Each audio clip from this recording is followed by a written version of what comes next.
Hello. Hello mga tiyay, mga tiying. Hello sa aking mga classmates, mga byuda, unbyudo. Hello sa inyong lahat, aking mga subscribers sa YouTube. Magandang tanghali sa inyong lahat o magandang hapon. Kasi hapon na nga, mga 12, almost 1 PM na mga tiyayin. At tayo ay pupunta doon sa sentro dahil wala na tayong makain dito. So ngayon mga tiyay ay hindi naman tayo pwedeng lumabas na hindi tayo mag-umpisa dito sa ating pa-intro. Una sa lahat, mainit ang panahon at pagkahapon na ay uulan.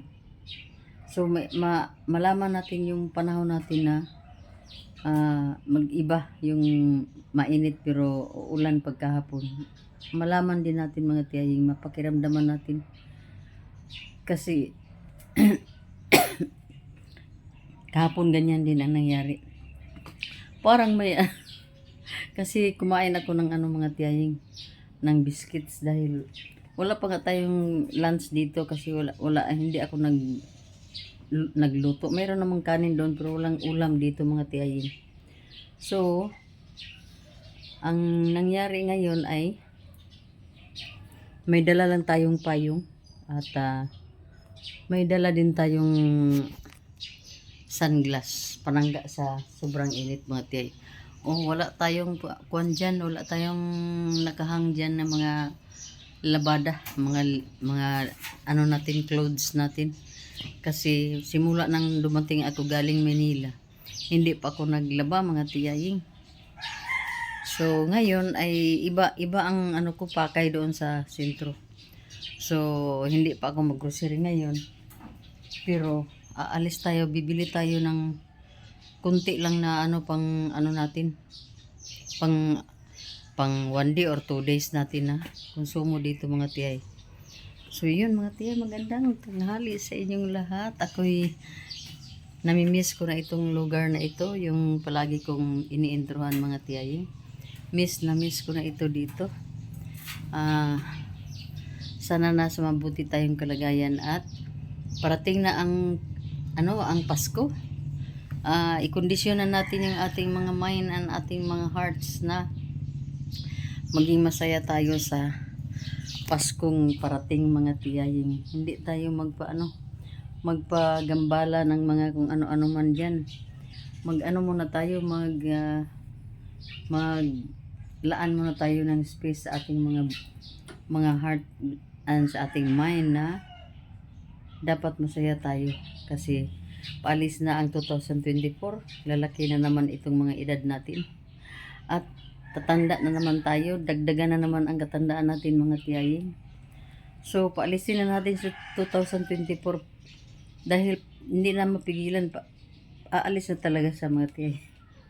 Sana mayroon tayong mga regalo, mayroon tayong matatanggap na mga pamasko at saka mayroon din tayong maibigay. Ganyan naman talaga ang buhay. Bigayan. Give and receive. Diba ganyan lang naman? Kung mayroon tayong matatanggap, sana mayroon din tayong maibigay. Diba? Ganun lang mga tiyaying.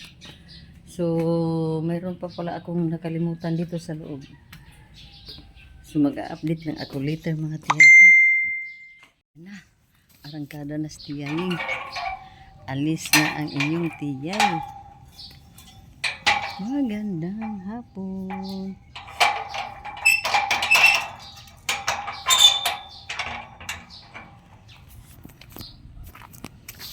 Alis na tayo.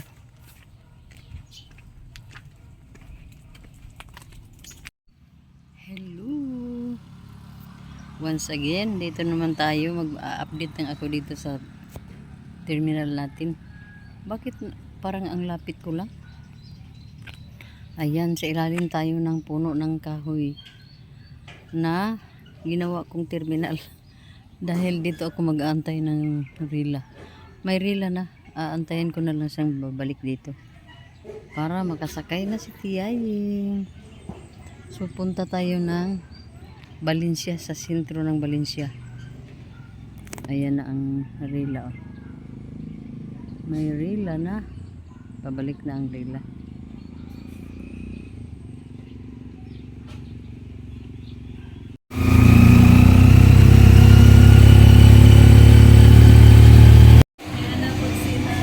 Wadama nga ang tiyay na wadama nga magsapon ang mga tiyay diri oh.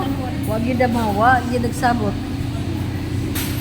Ang duha ka tiyay na oh, manami nag-snack oh. Delivery ko snack diri. Oh. Kani siya gihubak akong vertigo. Ay, yan ang Mga hubak ko ng mga vertigohon. So bababa ako mga tiyay, antayin lang nila ako kasi magpunta muna ako sa grocery dahil bili tayo ng sabon. Hira ka ha? Oh.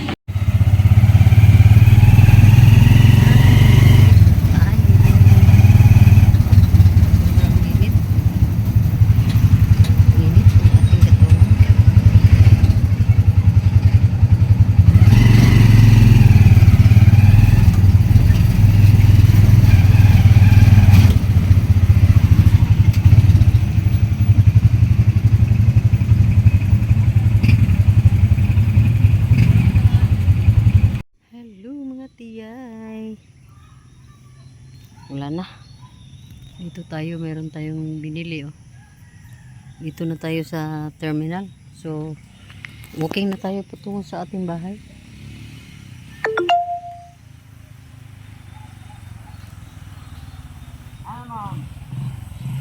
Hirira. So, yun na mga tiyay. So, magandang hapon sa inyong lahat. Doon na lang natin itutuloy yung ating mga pagandang hapon. Hello, magandang hapon or magandang gabi ba sa inyong lahat.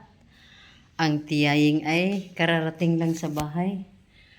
Nag-iisang naglalakbay.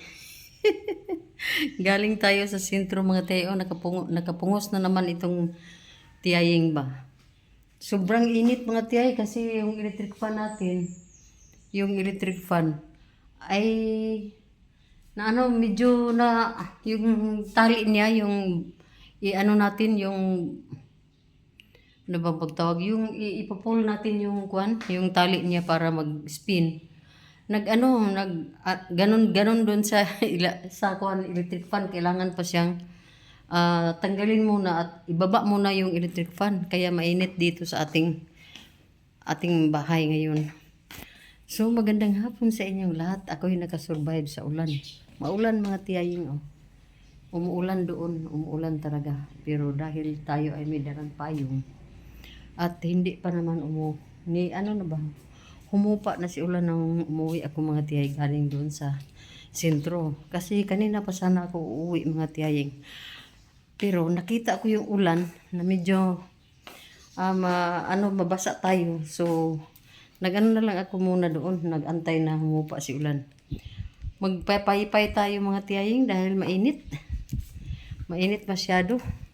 Kanina nga yung nag-antay ako ng motorila papunta dito. Wala, sobrang nainitan ako mga tiyaying kasi pumasok pa ako sa market.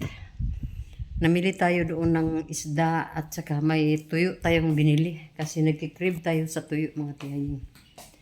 So ngayon, i-ano muna natin itong ating mga binibili dito.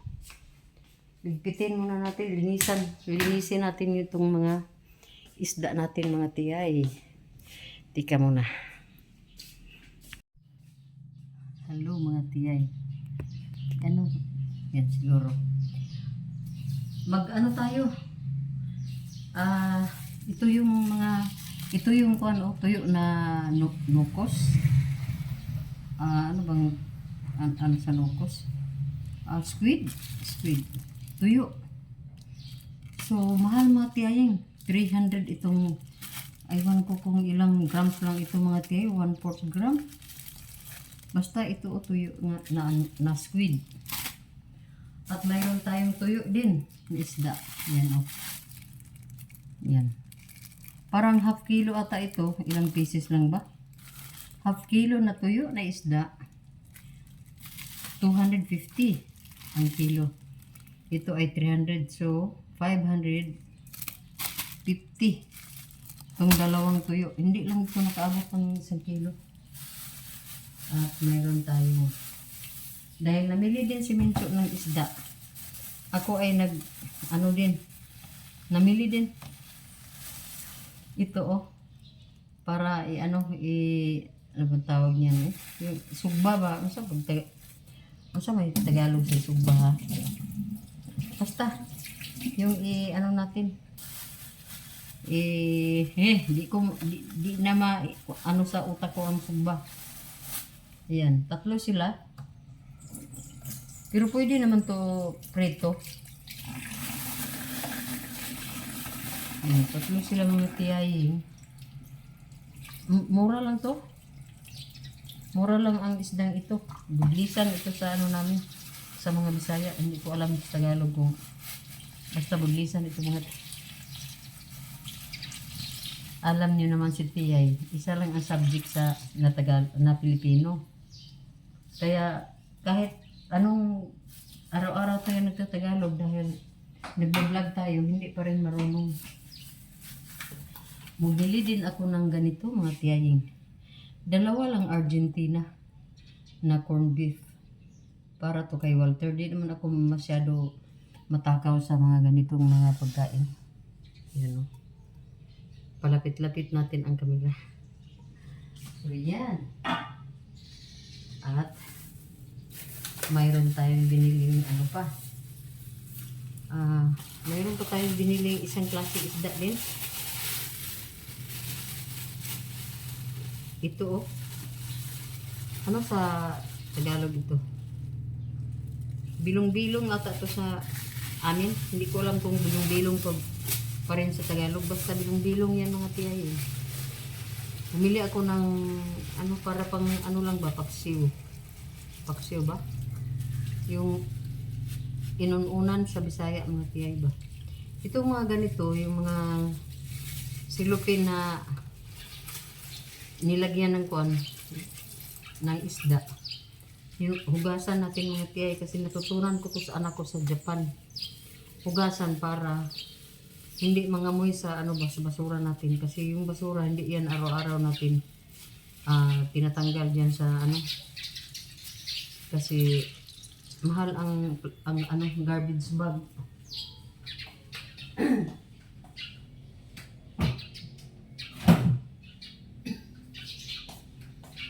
So, yung natira dito, mayroon pa ata dito. Ay, mayroon pa ako palang mayroon pa ako ito tinapay, biscuits, ano ba to? Tinapay. 2 para sa kape ko bukas. At ito, sure ball na ako makapaglaban na ako mga tiyayin. Maglaban na tayo. Mayroon na tayong mga biniling mga ganito. Pero hindi madami. Kasi wala pa akong schedule sa pag-grocery natin mga tiyayin. Bumili lang ako ng ilang piraso para lang na makalaba tayo ng bukas. Bukas na ako sa umaga maglaba.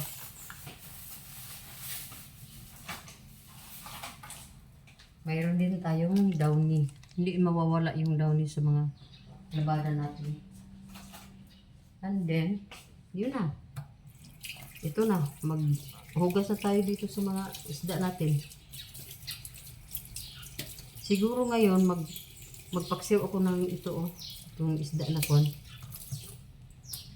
Or, bukas na ako magpaksiw dahil mayroon tayong, magpaksiw na lang ako mga tiyayin.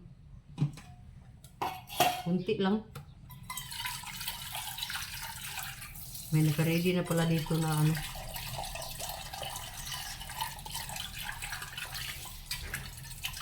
magpaksiw.